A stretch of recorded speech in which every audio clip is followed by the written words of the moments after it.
চাঁপাইনবাবগঞ্জে doctor Mizanur Rahman আজহারীর তাফসীর স্থানে ইতিমধ্যেই শামিয়ানা টাঙানোর কাজ শুরু করে দিয়েছে কর্তৃপক্ষ। আগামী কাল কিংবা পরশু দিনের মধ্যেই এই শামিয়ানা টাঙার কাজ সম্পন্ন হয়ে যাবে।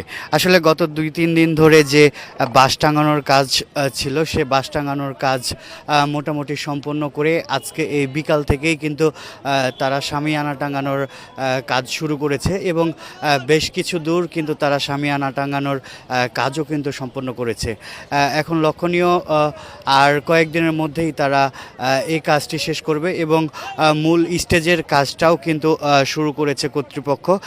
আপনারা দেখছেন যে পাটাতন বিছানোর কাজটা করেছে এবং ওপরে তিরপাল দেওয়াও কিন্তু হয়ে গিয়েছে। বলা চলে আর 2-1 দিনের মধ্যেই সকল কাজ সম্পন্ন করে আগামী 22 ফেব্রুয়ারি মিজানুর রহমান আজহারীর যে তাফসীর সেটি সম্পন্ন হবে।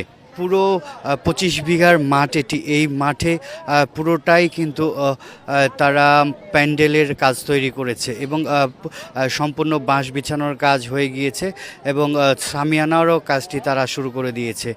লাখ লাখ মানুষের সমাগম হবে এই মাঠে আগামী 22 ফেব্রুয়ারি বিকেলে। এইখানে হেলিকপ্টারের মাধ্যমে ডক্টর মিজানুর রহমান আজহারী আসবেন এবং বিকেল 4:30 নাগাদ তিনি তার সে বয়ান এবং তাফসীর পেশ করবেন।